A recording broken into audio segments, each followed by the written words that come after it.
2008 की रात थी और इलॉन मस्क सोते सोते चिल्लाया और उठकर जल्दी से बाथरूम की तरफ बढ़ा और वहां पर जाके वॉमिटिंग करने लग गया। इलॉन मस्क बहुत हाई स्ट्रेस सिचुएशन को हैंडल कर लेता था, लेकिन इस साल जो उसने स्ट्रेस झेला था उसने पहले कभी भी नहीं देखा था। इलॉन के चलने का पोस्चर खराब हो गया था और उसने बहुत वेट गेन कर लिया था, लेकिन वो हाइपर फोकस्ड स्टेट में आ गया था और इसे अपनी 2 कंपनियों को बचाना था, स्पेसएक्स और टेस्ला।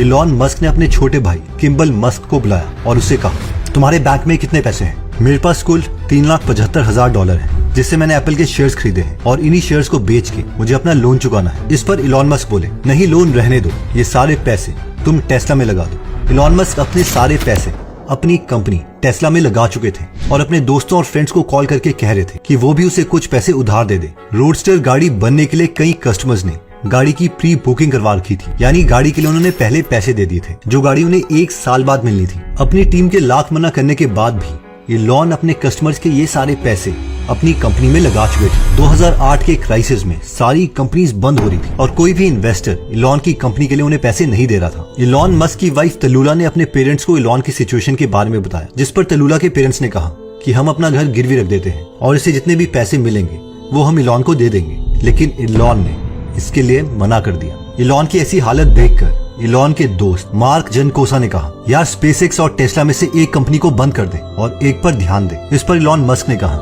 ये सवाल मेरे लिए कुछ ऐसा था जैसे कि मेरे पास 2 बच्चे हो और मेरे पास उन्हें खिलाने के लिए कम खाना हो और कोई मुझसे कह रहा हो कि तुम सारा खाना एक बच्चे को खिला दो और दूसरे को मरने दो ताकि एक बच्चा तो जिंदा रहे।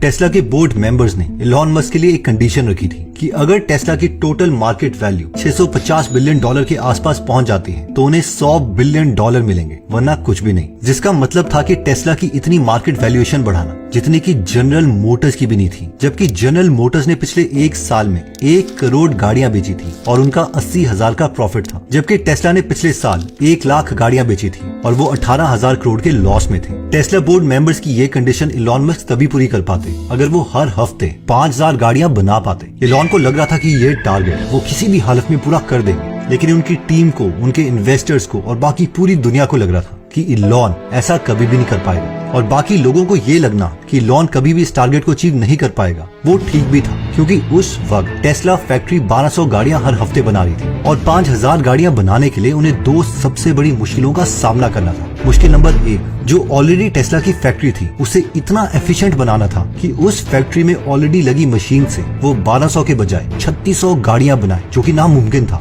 मुश्किल नंबर 2, उन्हें 5,000 गाड़ियां एक हफ्ते में बनाने के लिए एक नई फैक्ट्री की जरूरत पड़ेगी, जिसकी अगर गवर्नमेंट से परमिशन लेनी पड़े तो करीबन 2 साल लग जाएंगे और उनके पास सिर्फ 6 महीने का टाइम था। अब इन 2 कारणों की वजह से बहुत से लोगों ने टेस्ला का स्टॉक शॉर्ट कर दिया। तो हमें से जिन्हें शॉर्ट के बारे में नहीं पता, तो अगर टेस्ला के शेयर का प्राइस नीचे गिरता तो ये लोग बहुत पैसे कमाते और टेस्ला के शेयर को शॉर्ट करने वाले लोगों में 2 बड़े नाम शामिल थे। पहला था जिम चेनोस और दूसरे थे बिल गेट्स।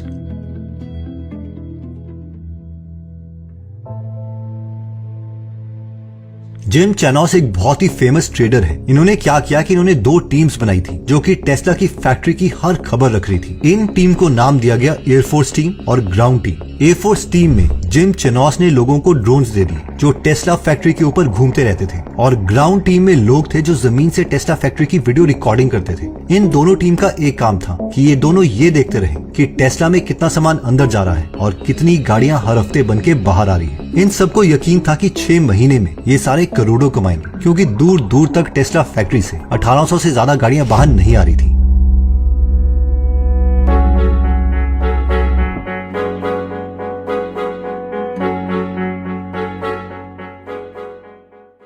हर हफ्ते 6,000 गाड़ियां बनाने के लिए जितने भी पुर्जे चाहिए उन सबको मंगवा लो। 6,000 गाड़ियों के लिए पुर्जे, इलॉन इन सब के लिए हमें पैसे देने पड़ेंगे। अगर हम इन पुर्जों को गाड़ियों में कन्वर्ट ना कर पाए तो हम सब बर्बाद हो जाएंगे। टेस्ला को बंद करना पड़ेगा इलॉन, तुमसे जो कहा बस वो करो। इलॉन इस वक्त हाइपर फोकस स्टेट में थे और इन्होंने 4 सबसे बड़े एक्शन किए। एक्शन नंबर 1, अब जब तक टेस्ला फैक्ट्री से 5000 गाड़ियां बाहर नहीं निकलेंगी मैं इधर ही रहूंगा। और फिर इलॉन इसके बाद दिन रात अपनी फैक्ट्री टेस्ला में ही सोए। Action 2, increase the efficiency of things. Elon Musk factory में एक एक पार्ट को चेक कर रहे थे और वो अचानक से एक रोबोटिक आर्म के पास रुके और कहा, ये क्या है?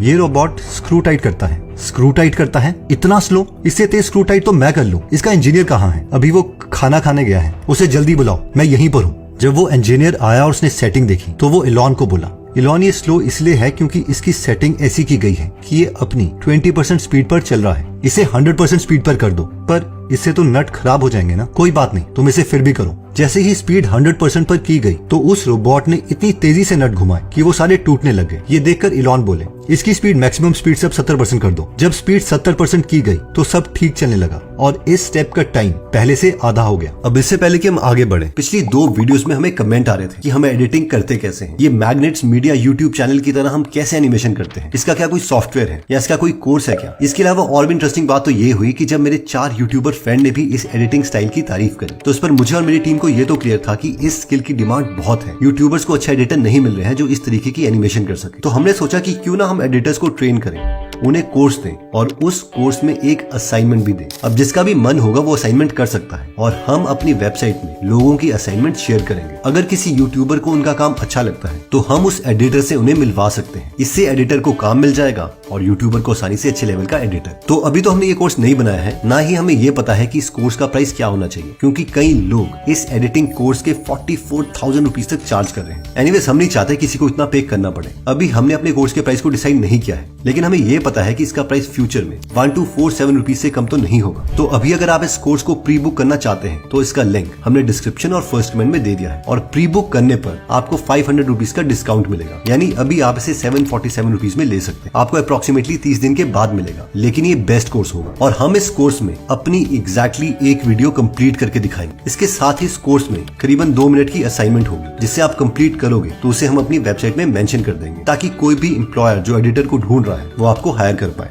और हाँ, कोर्स रिलीज होने से पहले अगर आपको लगता है कि आपको ये कोर्स नहीं चाहिए तो हम आपके 747 रुपीज वापस कर देंगे, बट वी प्रॉमिस कि ये कोर्स इन 44,000 रुपीज के कोर्स से बेटर होगा। अगर आप इस स्किल में इंटरेस्टेड हैं तो इसका लिंक मैं डिस्क्रिप्शन और फर्स्ट कमेंट में दे दूंगा। अगर आपको डिस्क्रिप्शन में लिंक नहीं दिख रहा है तो इसका मतलब है कि काफी स्टूडेंट्स ने अप्लाई कर दिया है और अभी हम स्टूडेंट्स को एक्सेप्ट नहीं कर रहे। Coming back to the story, action 3, delete the useless parts. Elon अगली मशीन की तरफ बढ़े और देखा कि यहाँ पर कार के बेस में रबड़ लगाया जा रहा है। इलॉन को लगा कि इसकी जरूरत नहीं है, तो वो बोले, ये रबड़ हम क्यों लगा रहे हैं? इस रबड़ को लगाने में इतना टाइम लग रहा है कि इसकी वजह से कार का ढांचा आगे नहीं बढ़ पा रहा और पूरा आगे का काम रुका पड़ा है। इस पर इंजीनियर बोला, सर ये स्ट्रक्चर डिपार्टमेंट के इंजीनियर ने हमें लगाने के लिए कहा था। उस इंजीनियर को बुलाओ। ये रबड़ हम क्यों लगा रहे हैं? ताकि अगर कभी बाढ़ आती है तो जो गाड़ी का बेस है वो ज्यादा गीला ना हो। क्या बोल रहे हो? बाढ़ आती है? 10-15 साल में एक बार बाढ़ आएगी और अगर आ भी गई तो गाड़ी का फ्लोर थोड़ा सा गीला हो जाएगा, लेकिन कार सेफ है। इस रबड़ को लगाने की कोई जरूरत नहीं है। इसके बाद इलॉन ने हाथ में एक ऑरेंज कलर का स्प्रे लिया और टेस्ला के वाइस प्रेसिडेंट ऑफ इंजीनियरिंग को बुलाया। उससे कहा, तुम मेरे साथ एक पूरा फैक्ट्री का चक्कर लगाओ। हर स्टेप में इलॉन मस्क रुककर वाइस प्रेसिडेंट ऑफ इंजीनियरिंग से पूछने लगे, क्या ये स्टेप बहुत जरूरी है कार बनाने के लिए? अगर इसका आंसर वो इंजीनियर नो देता तो इलॉन मस्क उस पार्ट के ऊपर एक्स मार्क कर देते, जिसका मतलब था कि इस मशीन को फैक्ट्री से निकाल दो और कार में ये स्टेप करने की जरूरत नहीं है। Action 4, world war 2 strategy. Elon ने अपनी टीम को कहा, गवर्नमेंट हमें नई फैक्ट्री की परमिशन इतनी जल्दी नहीं देगी, लेकिन हम एक काम कर सकते हैं। देखो, जब वर्ल्ड वॉर 2 हो रही थी तो अमेरिका को ज्यादा से ज्यादा बॉम्बर प्लेन बनाने थे, तो उन्होंने प्लेन बनाने वाली कंपनीज के पार्किंग लॉट में ही फैक्ट्री को सेट कर दिया टेंट लगाकर, जिसकी वजह से वो और ज्यादा प्लेन बना पाए। हम भी एग्जैक्टली ऐसा ही कर सकते हैं। इलॉन के ये कहने के 2 हफ्ते बाद ही उनकी टीम ने पार्किंग लॉट में ही टेंट लगा के फैक्ट्री सेट कर दी। वहाँ पर बहुत गर्मी हो रही थी और वर्कर्स को तपती धूप में काम करना पड़ रहा था, तो टेस्ला की टीम ने वहाँ पर आइसक्रीम के ट्रक खड़े कर दिए ताकि कोई भी वर्कर काम करने पर आइसक्रीम खा सकता है। इस टेंट के अंदर कोई भी रोबोट काम नहीं कर रहा था, सारे के सारे ह्यूमन वर्कर्स ही थे, क्योंकि नए रोबोट्स लाने के लिए ना तो पैसे थे और ना ही समय। इस टेंट में एक दिक्कत और आ रही थी, क्योंकि कोई भी कन्वेयर बेल्ट नहीं थी, तो कैसे कोई भी इंसान इतनी भारी चैसी को एक से दूसरी जगह लेके जाए। इसका सोल्यूशन इलॉन ने ये निकाला कि हल्की सी स्लोप बना दी ताकि ग्रेविटी की वजह से इन भारी टुकड़ों को एक से दूसरी जगह ले जाया जा सके।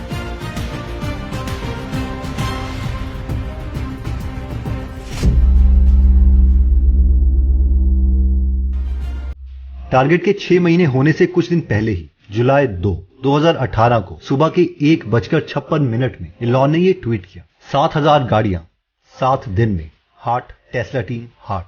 इस ट्वीट के बाद टेस्ला का शेयर प्राइस कई गुना बढ़ गया। जिम चैनोस, बिल गेट्स और जितने भी शॉर्ट सेलर्स थे जो कि ये मान के चल रहे थे कि इलॉन मस्क कभी भी 5,000 गाड़ियां एक हफ्ते में नहीं बना पाएंगे, उन्होंने कुल मिलाकर $38 बिलियन पैसे लूज कर दिए, यानी 1,80,000 करोड़ रुपए लूज कर दी। ये इतना पैसा है कि इसमें ये शॉर्ट सेलर मिलके 14 बुर्ज खलीफा बनवा सकते थे। बिल गेट्स ने टेस्ला शेयर को शॉर्ट करके करीबन खुद 14,000 करोड़ रुपए गंवाए।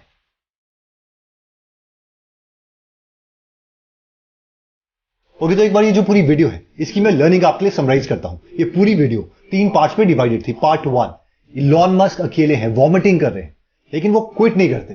पार्ट 2, पूरी की पूरी दुनिया उनके खिलाफ है, वो सबको इग्नोर करते हैं। बिल गेट्स, जिम चैनोस जैसे शॉर्ट सेलर उनकी कंपनी को शॉर्ट कर देते हैं और बेट करते हैं कि ये कभी भी 5,000 गाड़ियां एक हफ्ते में नहीं बना पाएगा। उनके इंप्लॉइज कहते हैं कि हम इसे नहीं बना सकते, अभी हम 800 गाड़ियां बना रहे हैं, लेकिन वो फाइनली 6,000 गाड़ियों का सामान मंगाते हैं। ये है सेल्फ कॉन्फिडेंस। और उसके बाद पार्ट 3 में वो एक्चुअल में एक्सट्रीम हार्डवर्क करते हैं, हद पार मेहनत। अपनी टेस्ला की फैक्ट्री में आकर टेबल के नीचे सोते हैं, एक सोफे में सोते हैं, और ये होती है एक्सट्रीम हार्डवर्क। और फाइनली अपने गोल को अचीव कर लेते हैं, बल्कि उल्टा 7,000 गाड़ियां एक हफ्ते में बना के दिखाते हैं। इलॉन मस्क की लाइफ के ऊपर 2 अमेजिंग बुक्स लिखी जा चुकी थी। पहली है जो एशली वेब्स ने लिखी थी, और दूसरी ये और भी उससे इंटरेस्टिंग है जो कि वॉल्टर आइजैक्सन की है। तो वॉल्टर आइजैक्सन जिन्हें नहीं पता, वो मुकेश अंबानी के फेवरेट ऑथर हैं और ये CNN के CEO रहे हैं। और इससे भी इंटरेस्टिंग बात ये है कि जो वॉल्टर आइजैक्सन है वो इलॉन मस्क के साथ 2 साल तक रहे थे, और उनकी सारी स्टोरीज, उनकी डीप स्टोरीज इन्होंने इस बुक में बताई है। इन दोनों बुक्स की जो समरी है वो हिंदी में आप गीगल ऐप पे सुन सकते हैं। इसका लिंक मैं डिस्क्रिप्शन और फर्स्ट कमेंट में दे दूंगा। गीगल ऐप के अगर आप फर्स्ट रो में जाओगे तो वहां पर 200 से ज्यादा बुक समरीज फ्री हैं। अगर आप उनको खरीदते हो तो उनकी कॉस्ट ऑलमोस्ट 40,000 रुपए के आसपास बैठती है। तो आपको फ्री में इंस्टॉल करते ही इन सारी बुक्स की समरीज आप फ्री में सुन सकते हैं। आई होप जो गीगल ऐप है वो आपको बहुत पसंद आएगी। मिलते हैं नेक्स्ट वीडियो में। जय हिंद। अगर आप हमारी वीडियोस मिस नहीं करना चाहते तो हमारा पेज लाइक करने के बाद 3 डॉट्स के बटन को प्रेस करके फॉलो के बटन को सिलेक्ट कीजिए, और फाइनली सी फर्स्ट के ऑप्शन को सिलेक्ट कर लीजिए। इससे आपको हमारी हर पोस्ट मिलती रहेगी। जय हिंद।